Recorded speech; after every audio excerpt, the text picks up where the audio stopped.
North Platte, Nebraska is home to the largest classification yard in the world. In June of 2008, a private group opened the Golden Spike Tower for visitors to get a bird's-eye view of the action in the yard. We spent some time here watching the endless movements of trains in the yard. The yard is named after former Union Pacific President Ed H. Bailey. The yard is midway between Chicago and Salt Lake City and halfway between Denver and Omaha. It covers a total of 2,850 acres and is over 8 miles in length and 2 miles wide. The yard has 200 separate tracks, totaling 315 miles, 985 switches, 766 turnouts, and 17 receiving and 16 departure tracks. Union Pacific employs more than 2,600 people in North Platte, most of whom are responsible for the day-to-day operations of Bailey Yard.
The yard includes a locomotive fueling and servicing center that handles more than 8,500 locomotives per month.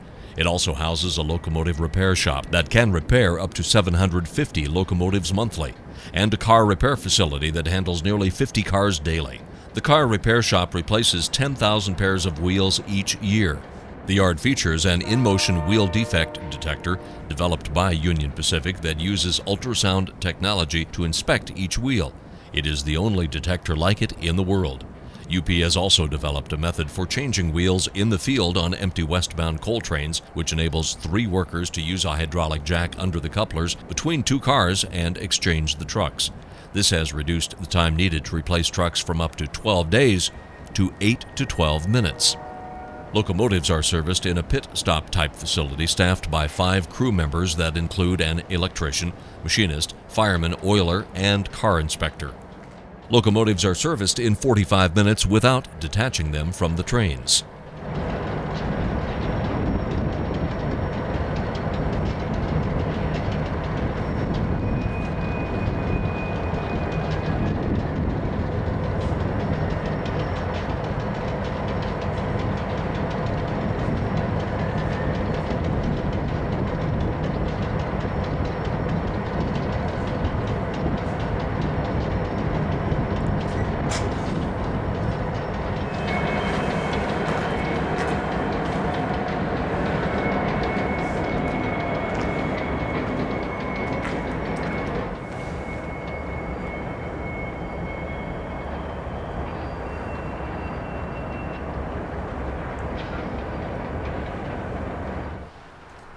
Spotting train movements is not a problem here. An average of 140 trains and over 14,000 railroad cars pass through Bailey Yard every day, and the yard sorts approximately 3,000 cars daily using the yard's 2 humps.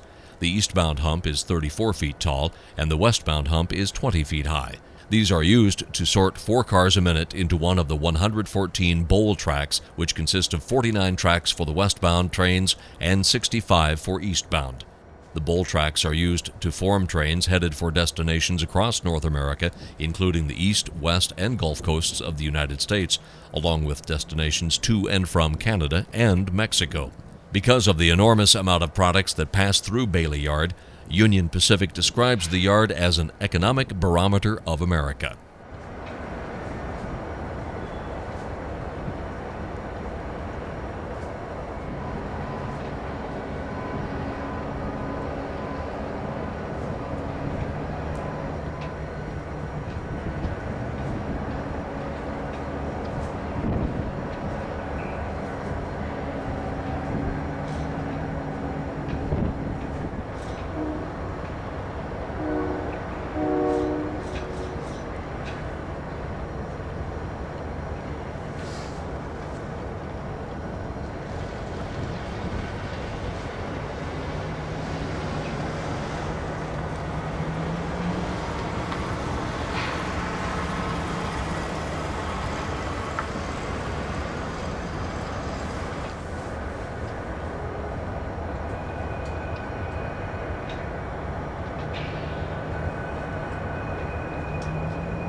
One of the most popular spots to railfan in Nebraska is Brady Curve, otherwise known as Buttermilk Curve.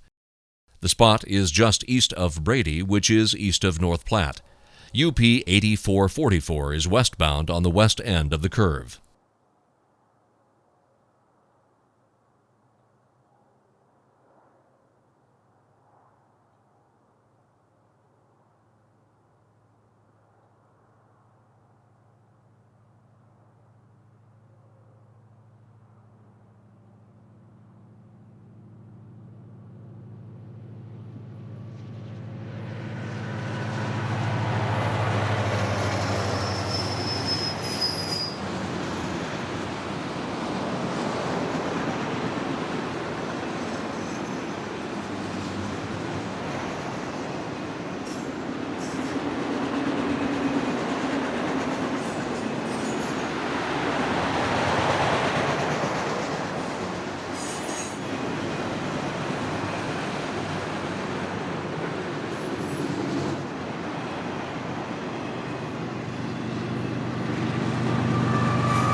A Union Pacific special agent stopped by and wasn't happy with our location, so we were redirected to the east end of the curve along U.S. Highway 30. Here we will see several trains traversing the curve before sunset.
It is late October, and the bird migration is well underway, as evident in this scene.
Our last train here is the local, heading back to North Platte with 3 SD40-2s and a GP38-2 in charge.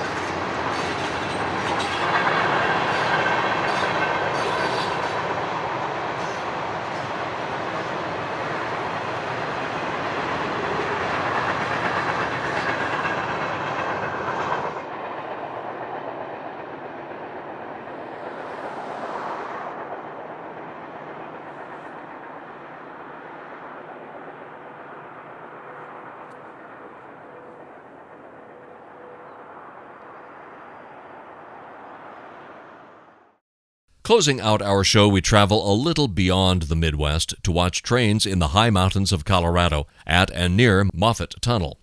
Starting at Rocky, just west of Denver, we set up at the Blue Mountain Drive crossing. Amtrak's westbound California Zephyr is on its way, and as we wait, we got a chance to see some of the scenery here. We are in the foothills where the elevation just starts to intensely climb to the high peaks. The foothills are considered the higher terrain between 6,000 and 9,000 feet west of Denver that parallel the Front Range Mountains.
As the train passes the crossing, we watch it negotiate the curves as it continues its climb up the grade.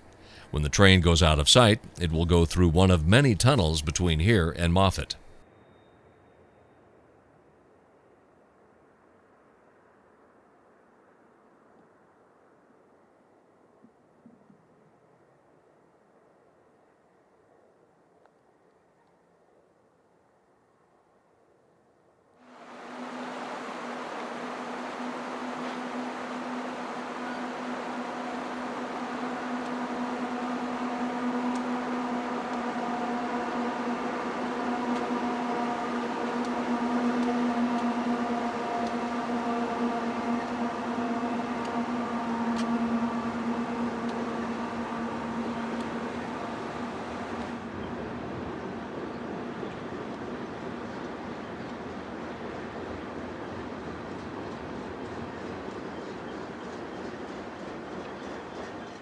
Just to the west is Rollinsville. This coal train is in heavy dynamics as it prepares to take the siding. It will meet Amtrak before continuing on to Denver. What is really interesting are all the fallen flag hopper cars on this train.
As soon as the coal train passes us, we rush up to Moffat Tunnel to watch the Zephyr encounter the East Portal.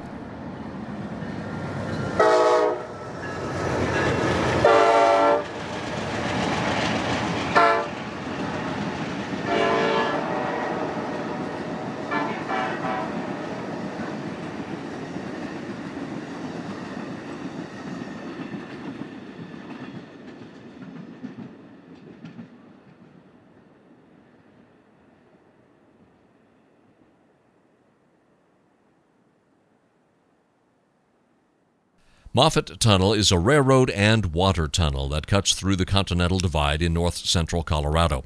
Named after Colorado Railroad pioneer David Moffat, the tunnel's first railroad traffic passed through in February 1928. The railroad tunnel is 24 feet high, 18 feet wide, and 6.2 miles long. The west portal is located at Winter Park. The apex of the tunnel is at 9,239 feet above sea level, making this the highest point a freight railroad currently operates in the United States. It follows the right-of-way laid out by Moffat in 1902 while he was seeking a better and shorter route from Denver to Salt Lake City. The water tunnel and the railroad tunnel parallel each other. The water tunnel delivers a portion of Denver's water supply. We will take some time to watch trains encounter the tunnel and other locations just to the east. A 6-unit empty coal train is the first freight we see entering the tunnel. Our luck for an eastbound freight exiting the tunnel on this day wasn't with us. We considered coming back up here the next day, but a major October winter storm that was knocking on our door changed those plans.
After each train clears the tunnel, doors to the tunnel are closed, and huge exhaust fans are engaged to clear the toxic fumes from the bore.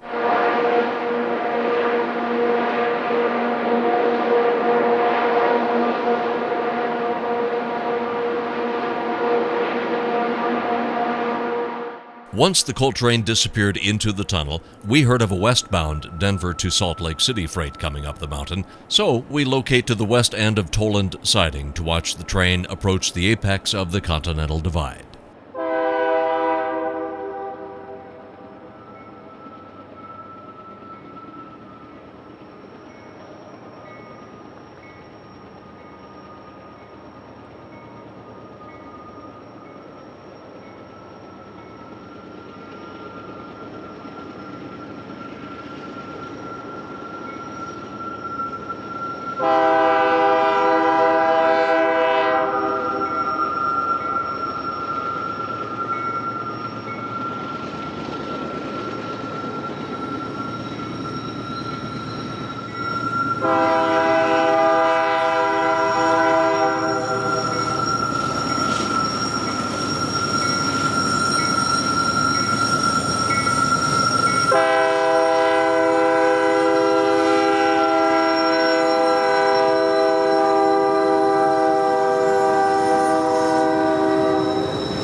Clearing the tunnel of the fumes takes about 20 minutes, and if trains are too close together, they must wait to enter the tunnel.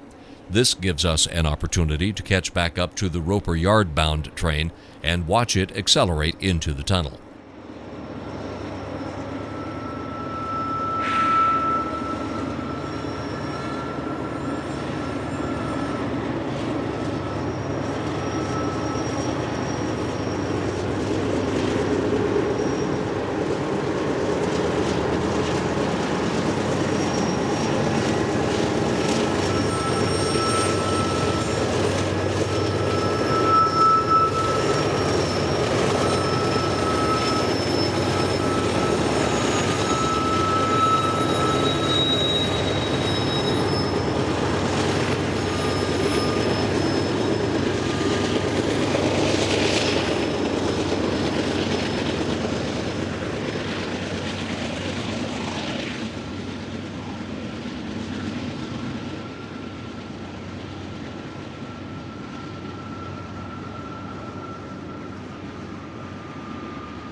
A little later, we head back down the mountain a little ways to see another empty coal train at Mammoth Gulch.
Not being able to get the camera on a tripod in time, we barely catch yet another empty coal train at the east end of Toland Siding.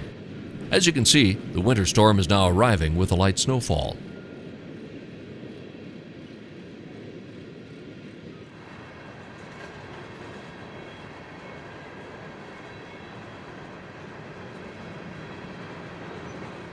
The tunnel air clearing helps us once more to catch this empty once again.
People who live in mountain areas will tell you that the weather can change in a moment's notice. This is evident today as the sunny skies quickly make way for the winter storm. With the storm now here, we get a shot of an eastbound exiting the tunnel for our last train of the show. It is the eastbound version of the California Zephyr.